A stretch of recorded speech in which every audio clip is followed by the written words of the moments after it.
epicentro do novo coronavírus da América Latina, o Brasil está entre os países mais atingidos pela pandemia. Os cientistas descobriram que se trata de um novo tipo de coronavírus. E por causa do coronavírus, as escolas públicas de São Paulo terão as aulas suspensas gradualmente já a partir... Many schools around the world, as you know, have shut down, some for extended periods of time, as this virus spreads. Ele diz que o Ministério da Educação está se preparando para uma possível suspensão de aulas por causa do coronavírus.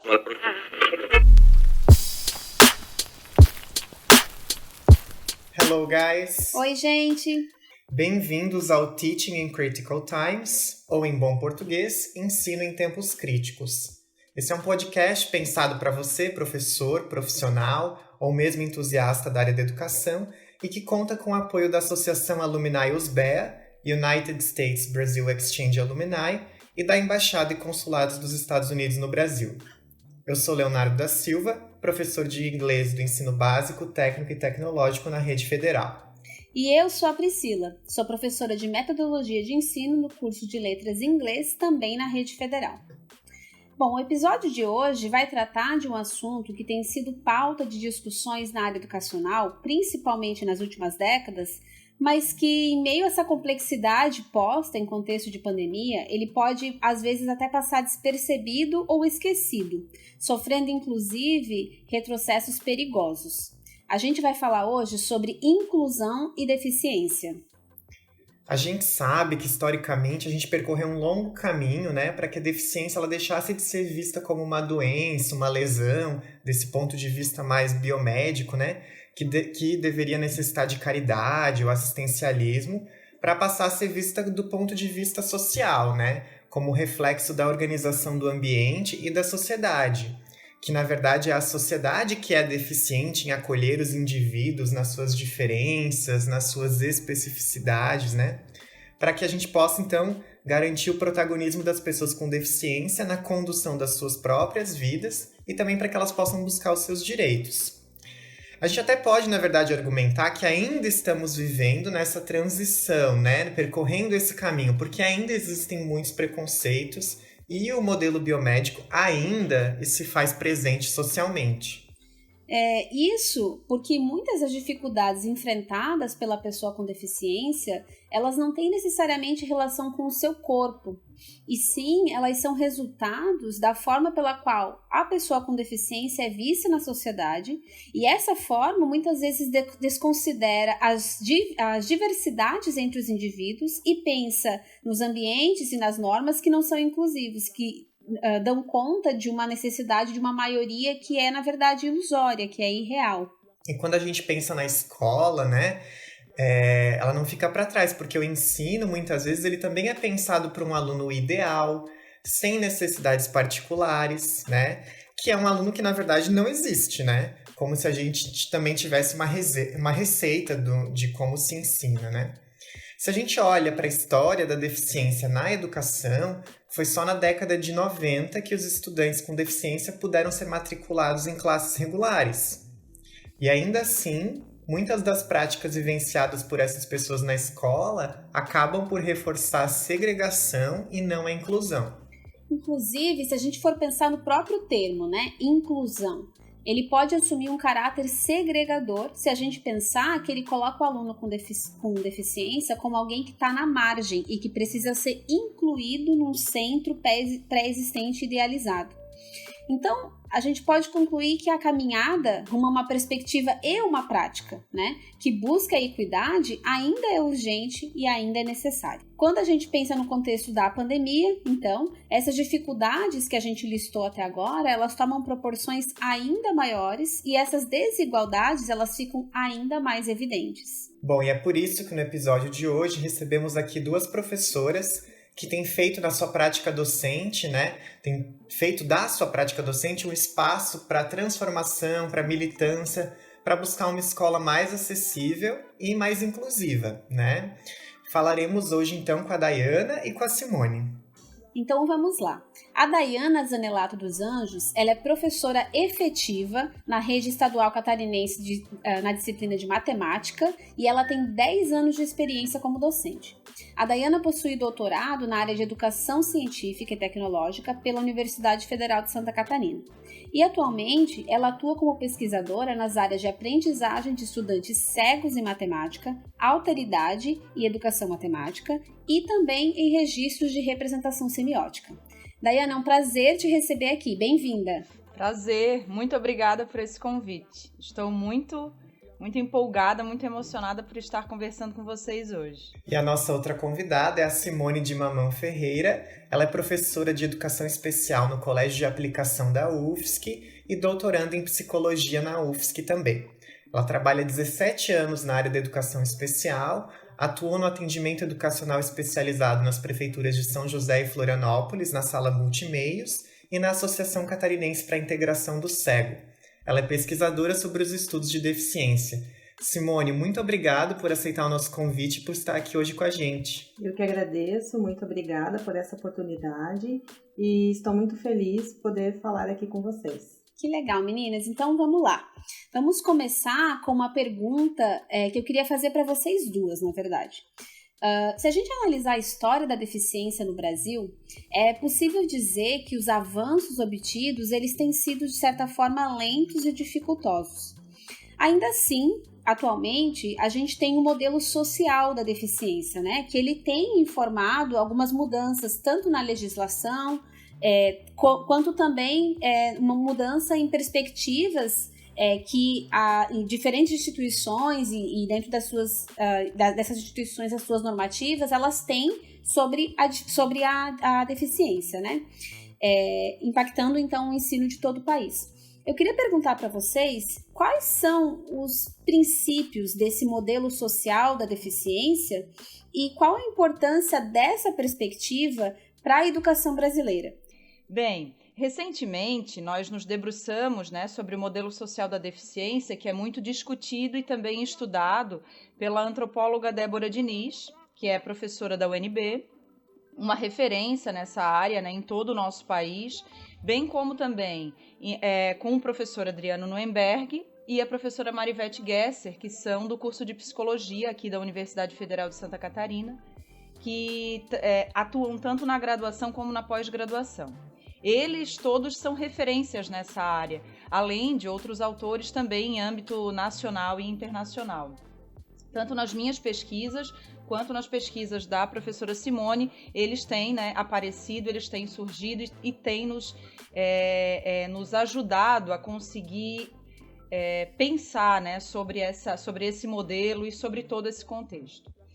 As pesquisas da professora Marivete Gesser, elas discutem acerca do modelo social a partir do seu grupo de pesquisas que se chama Núcleo de Estudos sobre Deficiência, que é o NED, a qual ela orienta várias pesquisas nessa área. Bem, esse modelo ele surgiu na década de 70 no Reino Unido, partindo da luta de homens com lesões físicas e institucionalizados, que, inconformados pela situação da opressão que eles viviam, eles reestruturaram o campo chamado como modelo biomédico para o modelo social.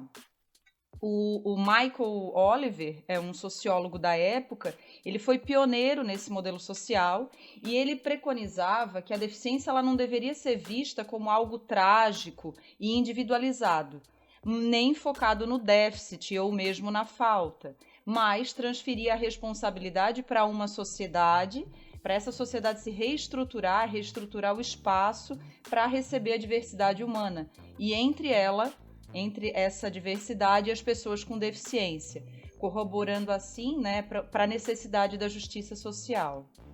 Então, juntamente com o Oliver, o Paulo Hunt também foi um sociólogo que junto com ele corroboraram com o início da teoria do modelo social da deficiência, E bem como a Dayana falou, os professores da UFSC, entre eles a Marivete Gesser é minha orientadora, E aparece muito na minha pesquisa este modelo.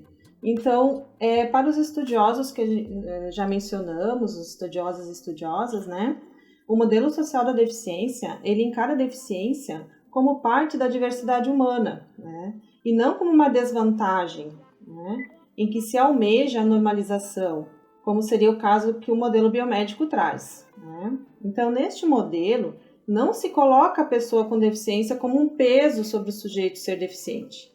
E sim, espera-se que essa sociedade ela busque minimizar e suprir as barreiras que são impostas para essas pessoas, né? Dando condições acessíveis para que seja um efetivo acesso assim, para tudo, né? Tanto físico quanto de aprendizagem, né? Então, vale lembrar que, por meio desta teoria do modelo social, podemos pensar e ir além dos estudantes com deficiência, né? Então, a gente deve pensar em todos aqueles estudantes que, por algum motivo social, econômico, educacional, né, ou qualquer outro tipo de barreira, estejam com dificuldades para aprender, no caso da escola, né?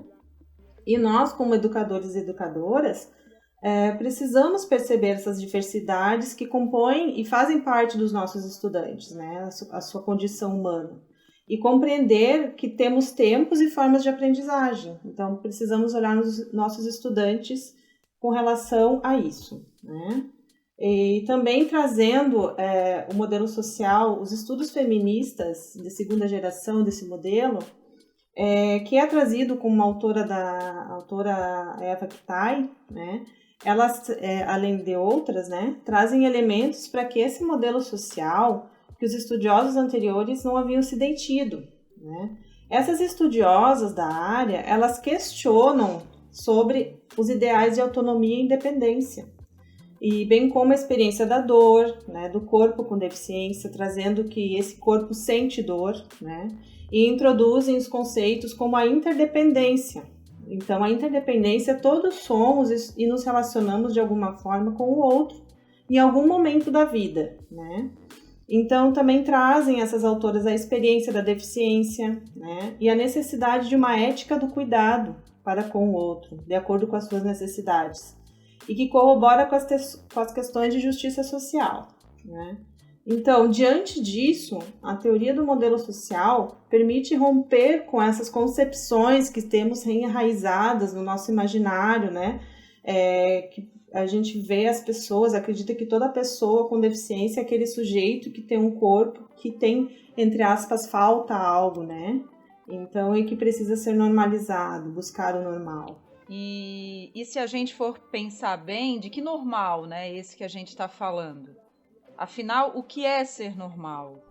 A corponormatividade que imaginamos que exista, ela é uma utopia, pois fazemos parte de uma sociedade que não compreende que somos interseccionados por diversos marcadores sociais, como o gênero, a classe social, a raça, a deficiência, a religião, entre muitos outros, constituindo-nos, então, enquanto pessoas únicas.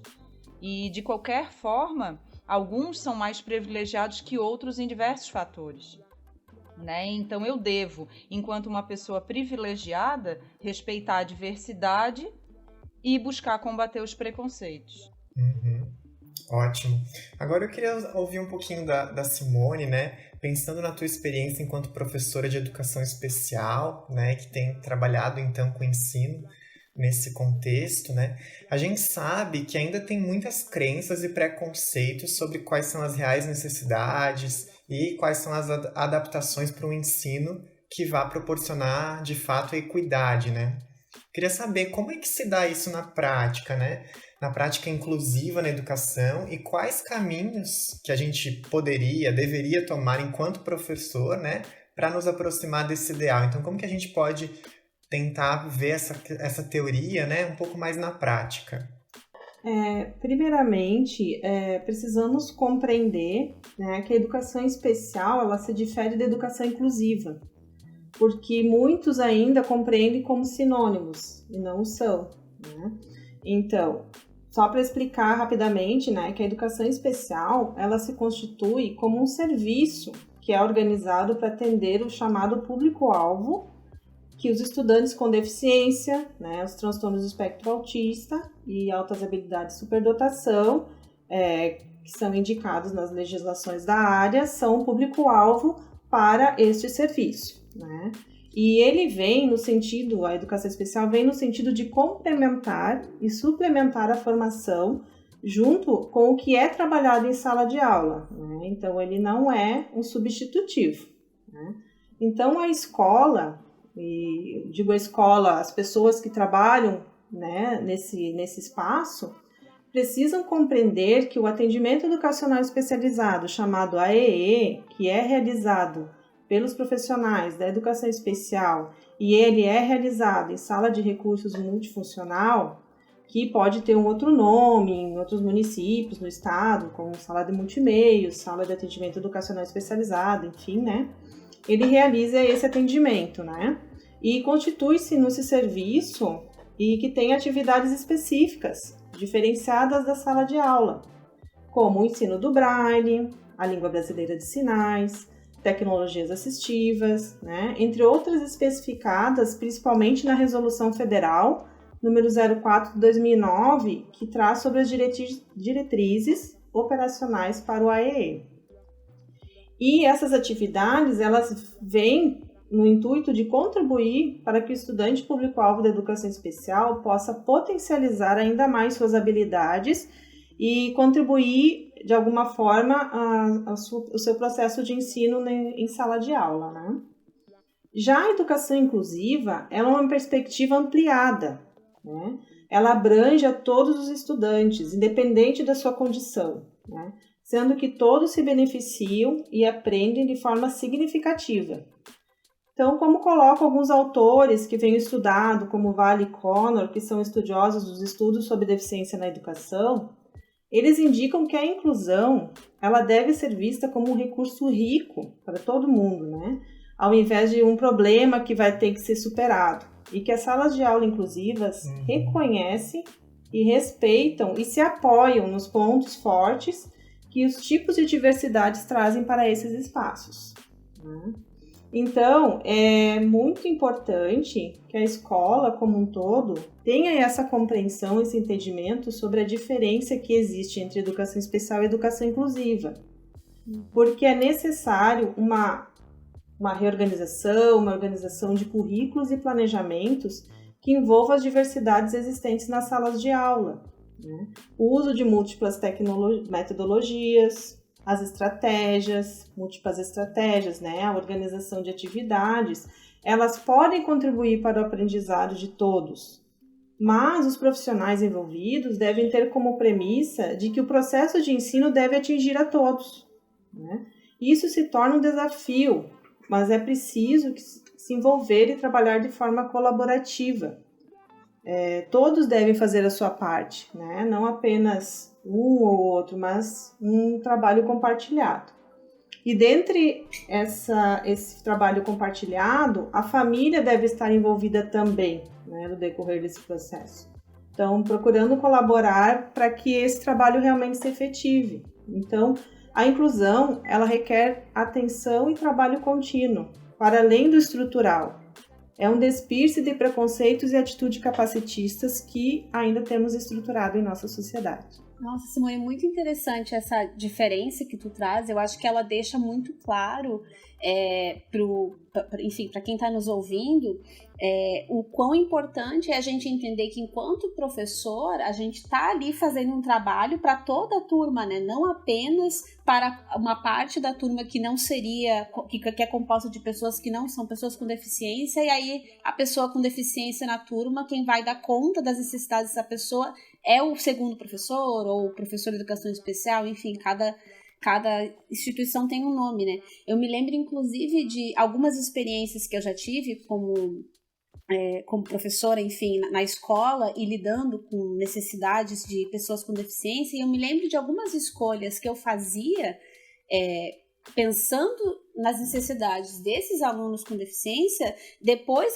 eu ia refletir e acabava percebendo que essas escolhas, elas acabavam sendo importantes para todo mundo na turma, né? Então, às vezes, partir desse princípio que tu traz, né, de que tá ensinando para todos, né, e não apenas para uma parte da turma, uma parcela da turma. E aí eu vou fazer um gancho e perguntar para a Dayana sobre a experiência dela também enquanto professora. Então, a Daiane é professora de matemática, né? E recebe, consequentemente, alunos com as mais diversas necessidades na sala de aula, né? Dentre essas pessoas, também pessoas com deficiência. E uma das coisas que eu percebo, assim, que são uma das grandes dificuldades de muitos professores é pensar exatamente como é que a gente faz para exercitar essa inclusão na prática, né? Como é que a gente faz para dar conta de tantas necessidades, de tantas diversidades. A gente sabe que ainda falta formação quando a gente pensa em licenciatura, né? Quando a gente olha para as nossas licenciaturas, existe muita pouca discussão, muito pouco preparo ainda em relação à deficiência e como trabalhar com isso, né? E também existe pouco diálogo, poucas ações transformativas no que diz respeito à legislação e por aí vai. A gente está no caminho, né? Mas o professor, independente dessas necessidades, dessas situações, ele precisa lidar com essas necessidades, né? Esteja ele preparado ou não, estejam as leis nesse caminho ou não. Então eu queria ouvir um pouquinho de ti, Daiana, se tu pudesse dividir um pouco da tua experiência nesse sentido, que ela é inclusive resultante tanto da sua prática como também das suas pesquisas, né? Você pode, por favor, falar um pouquinho sobre isso? Sim, claro, Priscila. Vai ser ótimo poder refletir aqui um pouquinho mais sobre isso. Bem, enquanto professora de matemática, eu lido e eu ensino sobre um objeto de conhecimento que ele não é real. O que a gente ensina em matemática, nós professores de matemática, não é como aquele professor de biologia ao ensinar. Vou explicar melhor isso. Quando eu ensino matemática, eu falo, por exemplo, sobre o triângulo. Só que o triângulo, ele não pode ser pego por ninguém.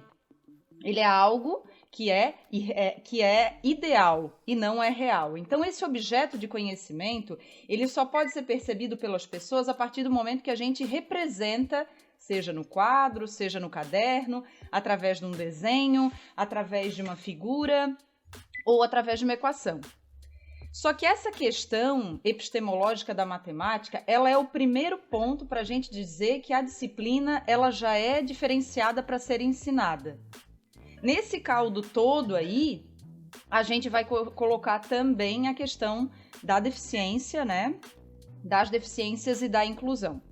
Daí eu vou partir do que tu mesmo colocou, né? O que vocês mesmo trouxeram. Há duas outras questões ainda para a gente envolver, né? Uma envolve a formação inicial, que pouco dialoga com temas da sala de aula real. A gente percebe o quanto é difícil para um professor iniciante entrar na sala de aula se ele nunca teve aquele contato, né, com a sala de aula, porque a graduação ela deixa meio que fugir essa parte real, vamos dizer assim, da sala de aula, as questões reais, né?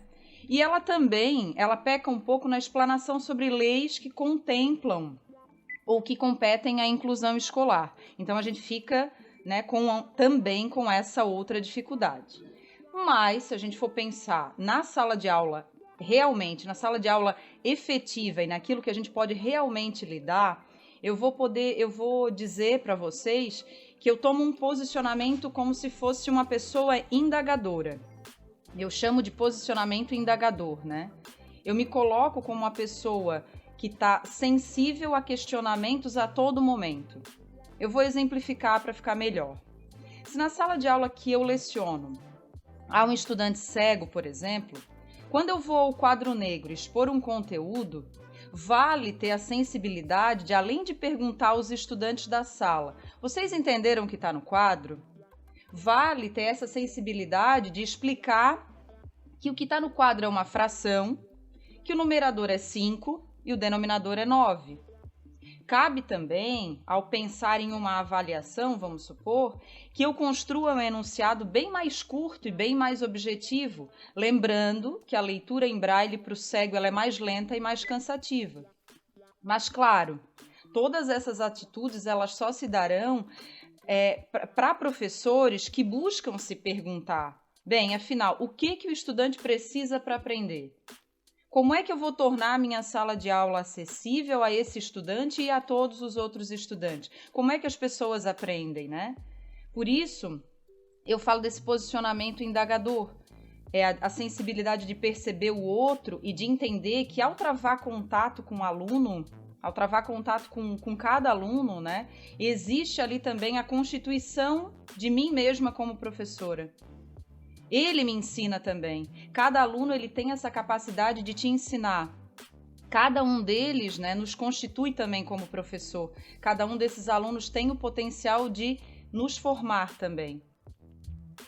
Então, eu me coloco dessa forma, né? Essas perguntas, essa indagação e isso que vai... Essa inclusão que a troca com o outro também vai me permitindo.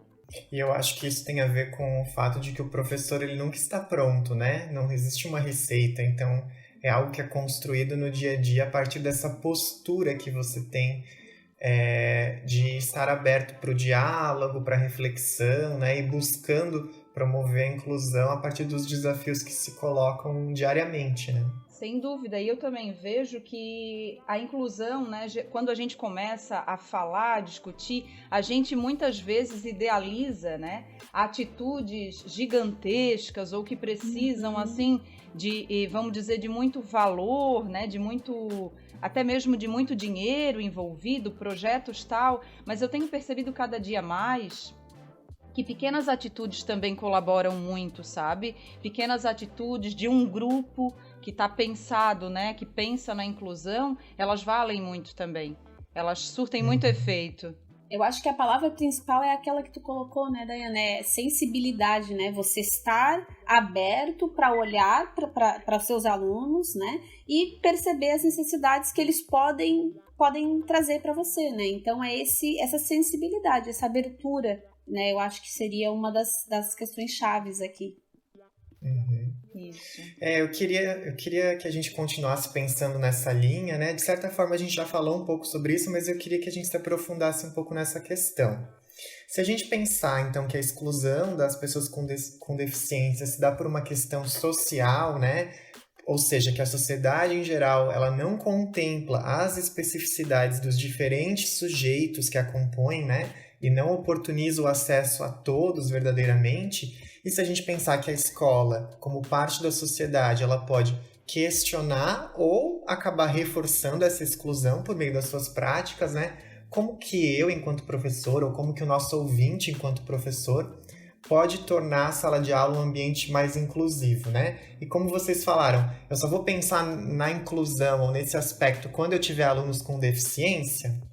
Eu acho que essa pergunta, ela volta, né, na primeira resposta que foi dada e naquela nossa primeira discussão. Se nós tomarmos o modelo social da deficiência para guiar nossas práticas, nós vamos trabalhar na direção de incluir todos nessa efetiva aprendizagem. E não vamos pensar apenas em adaptar para a pessoa com deficiência para que ela só aprenda, né? Como a Priscila falou anteriormente, quando a gente pensa, às vezes, em algum modelo, em alguma adaptação para a pessoa com deficiência, a gente chega na sala de aula e vê que serve para todos. Então, a inclusão que a gente está mencionando não é apenas aquela que pensa a pessoa com deficiência. Ela pensa todo aquele que por algum motivo não está aprendendo, porque o objetivo central é a aprendizagem. Então, para todo aquele que não está aprendendo, a gente pode pensar, né, a inclusão. Isso mesmo, Daiana. E se tivermos como modelo social, né, como premissa, né, principalmente trazendo a segunda geração dos estudos feministas, né, ele é atravessado nos referenciais de inclusão, como já foi mencionado, né? Então, a lente dessa inclusão, entre aspas, ela não estará apenas voltada às pessoas com deficiência, né? Mas ela vai se ampliar para a diversidade humana que nós temos em nossa sociedade e que precisa ser vista, porque muitas vezes ela é inviabilizada, né? E é nesse espaço social que a gente tem que viabilizar tudo isso, né, para que a inclusão realmente se efetive, né? Então, a escola, ela precisa estar atenta a isso, né? E torna-se necessário, então, que o professor, que o docente e também os profissionais da escola, porque a escola é um todo, né, estejam envolvidos efetivamente nessa inclusão, nessa perspectiva, né? E que todos estejam propensos a realizar um trabalho compartilhado, e voltado a combater a todas as formas de discriminação, como o racismo, o sexismo, né, o capacitismo, que nós encontramos na nossa sociedade, né, e que refletem muitas vezes a nossa sala de aula, em atitudes, em preconceitos que acabam corroborando com algumas situações que acabam inferiorizando o outro, né? E por isso que o trabalho com os estudantes, com os nossos colegas de trabalho, né, com os familiares, e a escola como um todo, é muito fundamental e necessária, né, para que essa mudança realmente aconteça e seja coletiva.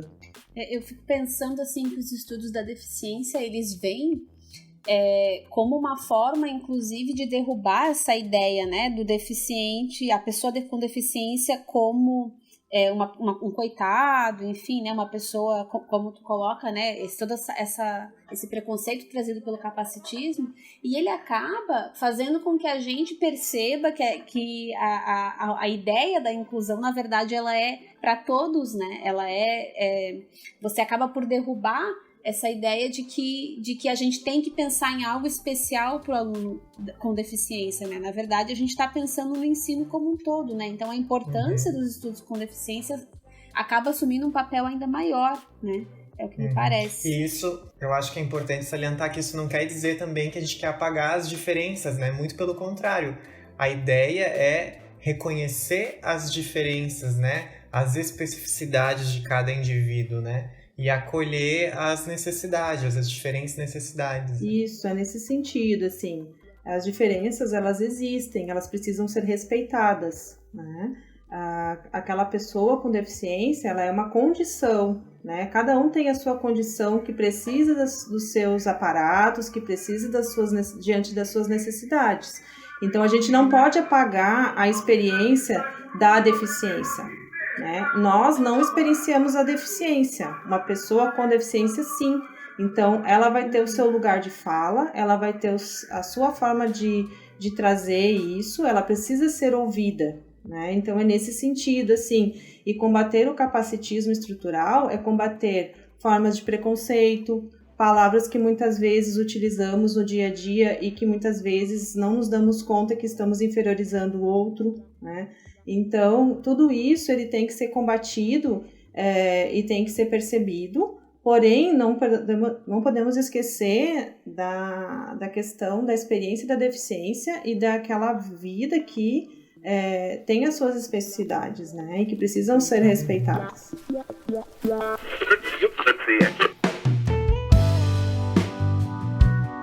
Mas eu queria também levar a nossa conversa para uma outra questão, que é a questão mais atual do que a gente está vivendo, né? A questão dos impactos da pandemia. E aí eu queria perguntar para a Dayana, considerando esse momento que a gente está vivenciando, sendo que a pandemia, ela de certa forma transformou totalmente o dia a dia dos professores e dos alunos, né? E também das famílias, das escolas como um todo, né? E a gente pode dizer, inclusive, que a gente foi pego de surpresa, né? Ninguém imaginava que isso ia acontecer quando começou o ano letivo. Idealmente, como professores, a gente sabe da importância e a diferença que faz estar preparado para você utilizar uma abordagem, você ter esse momento de planejamento, organização, né? Que são passos que, como professores, a gente se engaja antes da prática de sala de aula, né? Só que no caso da pandemia, por a gente ter sido pego de surpresa, muitos professores não estão tendo esse tempo, né? E, inclusive, estão tendo que aprender do dia para a noite como ministrar suas aulas fazendo uso de tecnologia que antes eles não tinham a menor familiaridade, né? Tendo que repensar objetivos, reavaliar o contexto de ensino, reavaliar a realidade dos alunos, das famílias. Então, assim, muito complexo. A gente sabe que não tem uma solução perfeita, né? E, sem dúvida, os professores e as escolas brasileiras vêm fazendo o seu melhor, mas, se a gente for olhar, a gente precisa reconhecer que a gente está longe do ideal, pensando que, idealmente, né, o que seria esse ideal? A gente quer oferecer uma educação de qualidade para todo mundo e a gente quer promover a justiça social e a inclusão dentro da escola. Então, se a gente tem isso como ideal, o que a gente está fazendo agora está longe de atingir esse ideal por todas essas questões, né? Então, eu queria te perguntar, Dayana, tu que está atuando, né, todos os dias lidando com esses efeitos da pandemia e tentando, enfim, buscar essas soluções. Como que tem sido essa experiência para você, que está nesse olho do furacão, sendo professora da Rede Estadual do Ensino de Santa Catarina e que tem esse olhar, inclusive, para a questão da inclusão? Bem, Priscila, não tem sido fácil, sabe? Ao mesmo tempo, tem sido também um momento de reflexão e de muito aprendizado, para refletir a inclusão, para refletir a educação como um todo. Eu acredito que a possibilidade que o Estado de Santa Catarina tem nos proporcionado para ensinar em tempos de pandemia chegará a funcionar de forma satisfatória se vier a complementar as aulas presenciais, ou seja, como um ensino híbrido, mas não como uma forma única. Essa forma única que a gente está tendo agora e que, claro, foi colocada por todo esse contexto que a gente está vivendo, ela é muito complicada, principalmente pensando em inclusão. Eu vou fazer uma fala aqui direcionada a situações que envolvem os estudantes público-alvo da educação especial e alguns que têm extrema dificuldade em matemática em especial. Eu identifico, dentre esses grupos aí, 2 situações bem distintas e muito importantes a serem analisadas. Há aqueles que são público-alvo da educação especial. Eles têm segundo professor e, devido às especificidades da deficiência, eles estão realizando as atividades não presenciais de maneira até que satisfatória, digamos assim, né? Dentro do que é permitido e dentro do que é elaborado, sem necessitar de adaptações. Eu tenho um exemplo que é uma estudante com autismo, que dentro da sala de aula, né, uma das suas principais dificuldades era o convívio social, e atualmente ela está entrando na plataforma online, resolvendo as atividades com o meu apoio e com o apoio da segunda professora, e digamos que isso está de maneira satisfatória acontecendo. Só que nisso também existe um outro grupo, que são público-alvo da educação especial, mas que por algum motivo de classificação da condição, né, essa feita por regras do Estado, ela não tem direito ao segundo professor. E ela está elaborando e está realizando essas atividades também pela plataforma. Só que aí eu chamo de uma forma maquiada de se fazer as atividades. Eu vou explicar o porquê que eu digo maquiada. Antes da pandemia, eu acompanhava os estudantes em sala de aula e eu tinha caderno de anotações para aqueles que apresentavam dificuldade extrema em matemática. Por exemplo, alguns não realizavam cálculos de adição, estando no 8º ano do ensino fundamental. Então, eu sabia como esses estudantes se comportavam em minhas avaliações e, juntamente com a segunda professora, a gente vinha trabalhando, né, formas diferenciadas a fim de alfabetizar matematicamente esses estudantes. O que acontece agora? Esses estudantes eles estão respondendo às atividades encaminhadas para toda a turma e sem adaptações, e estão tendo êxito nas suas respostas. Ou seja, daí eu me pergunto, o que aconteceu nesse meio tempo que o estudante com extrema dificuldade em adição com 2 algarismos resolve potências com expoente negativo? Vamos supor. Ou seja, a possibilidade de estar em sala de aula, de acompanhar o que está sendo resolvido e a real necessidade de cada um se perde no invisível desse virtual.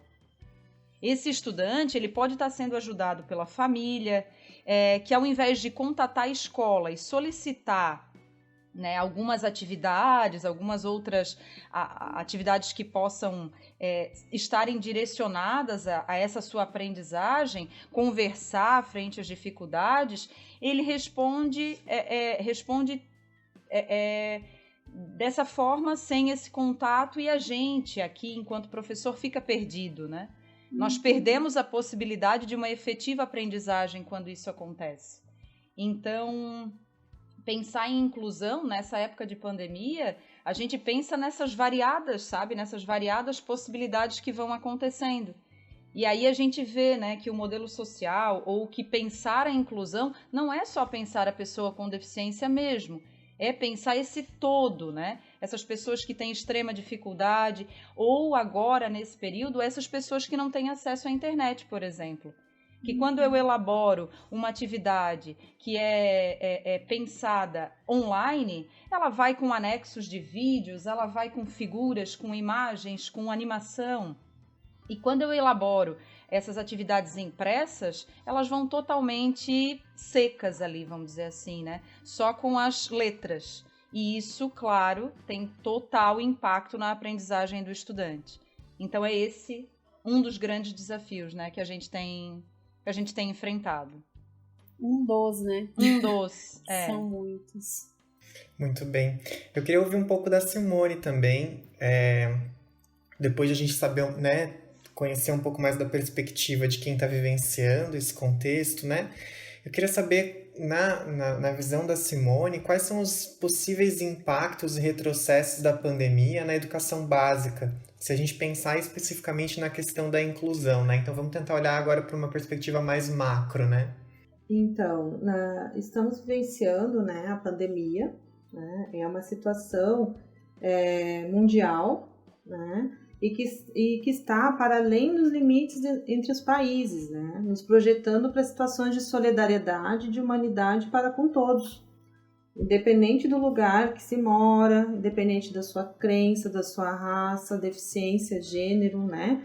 No caso, todos somos sujeitos ao vírus, né? E bem como as consequências destes, né?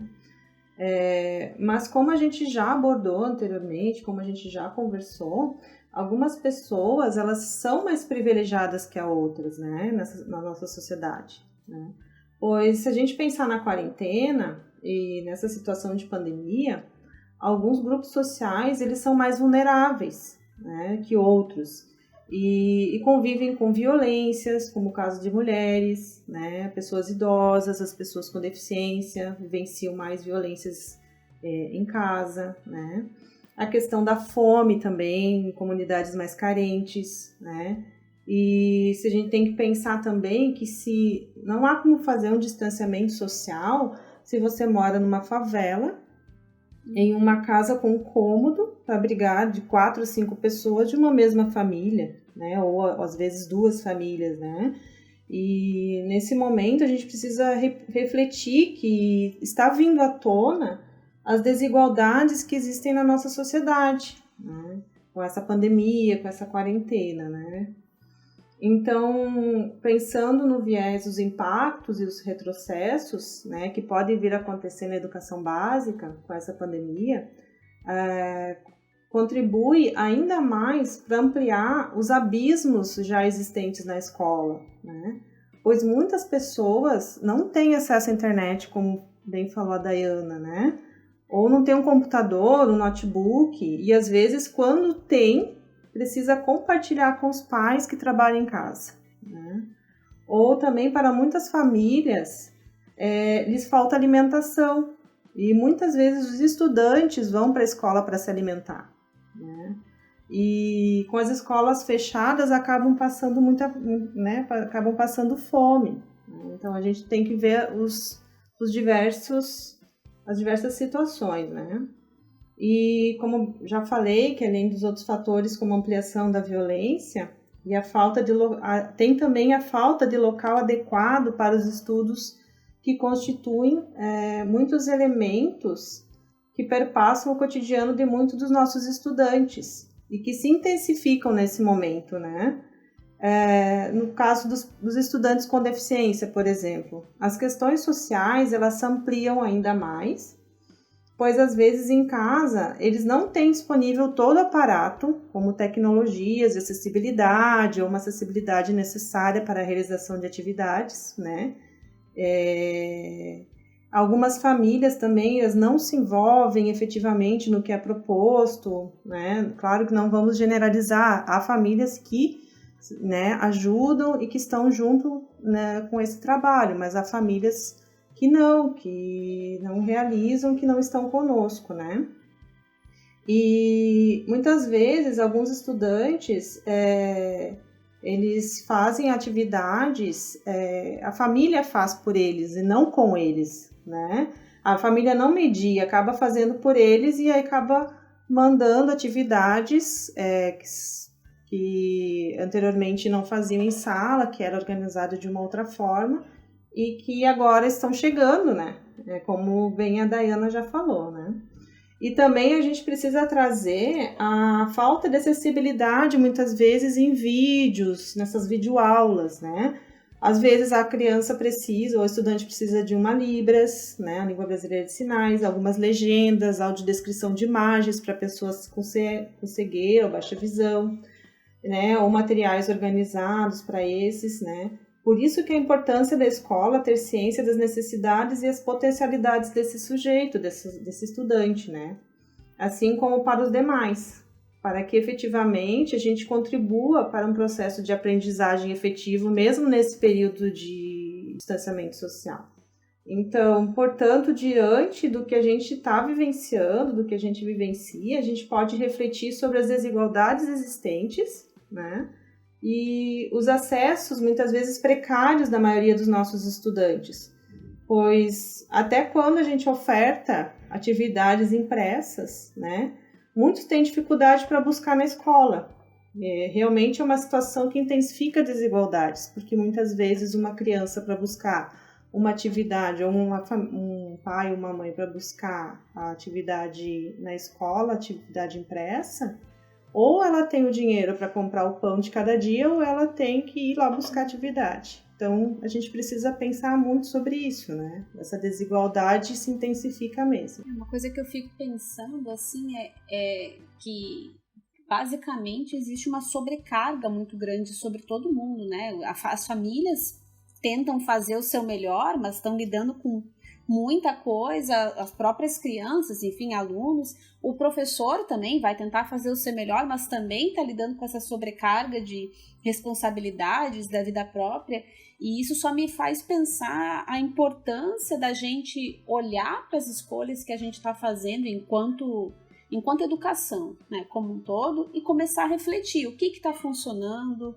o que não está funcionando, de repente, quais as expectativas que a gente tem, o que é essencial nesse ensino, né?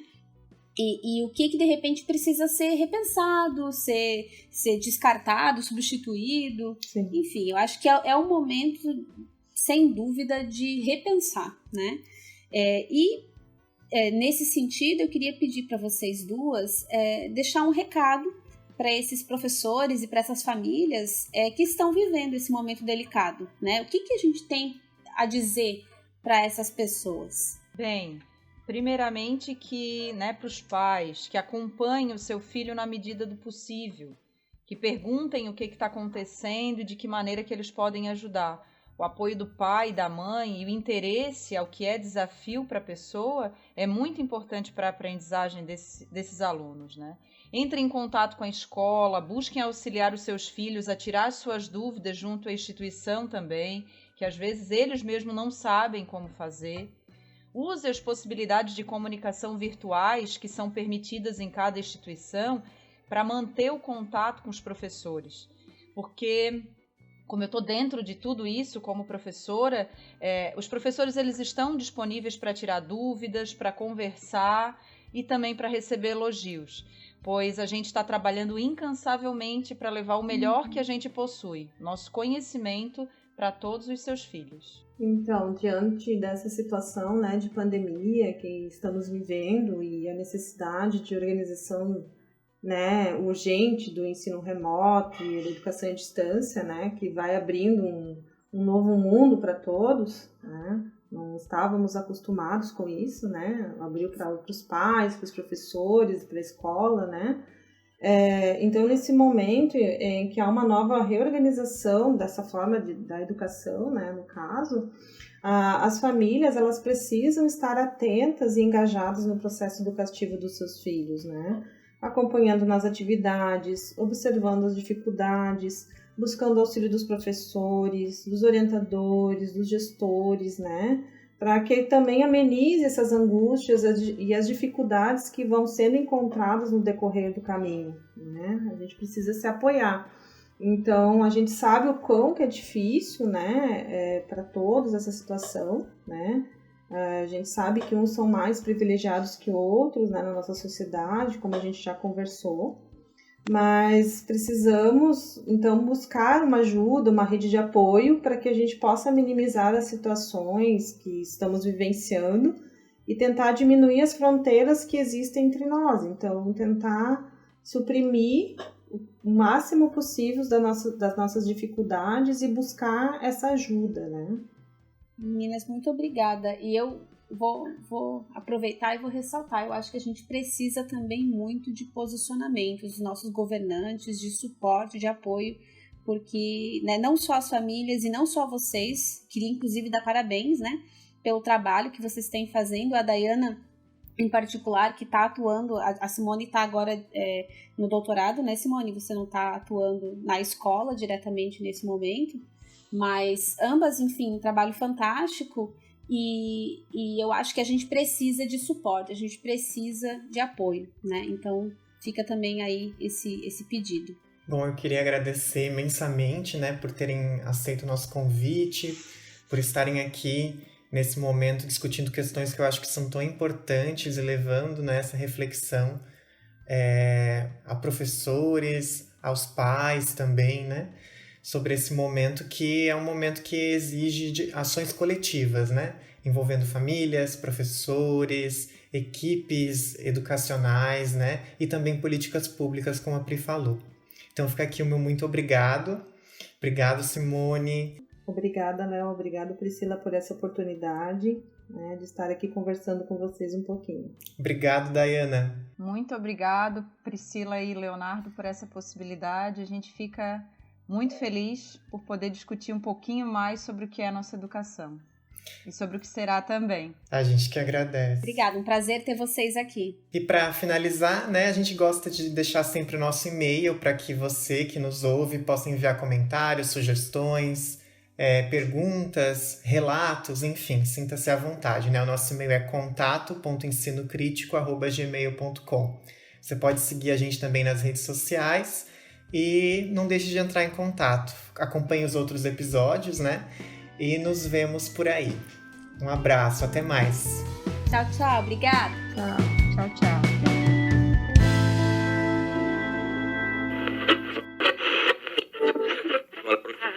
In case I don't see ya, good afternoon, good evening, and good night.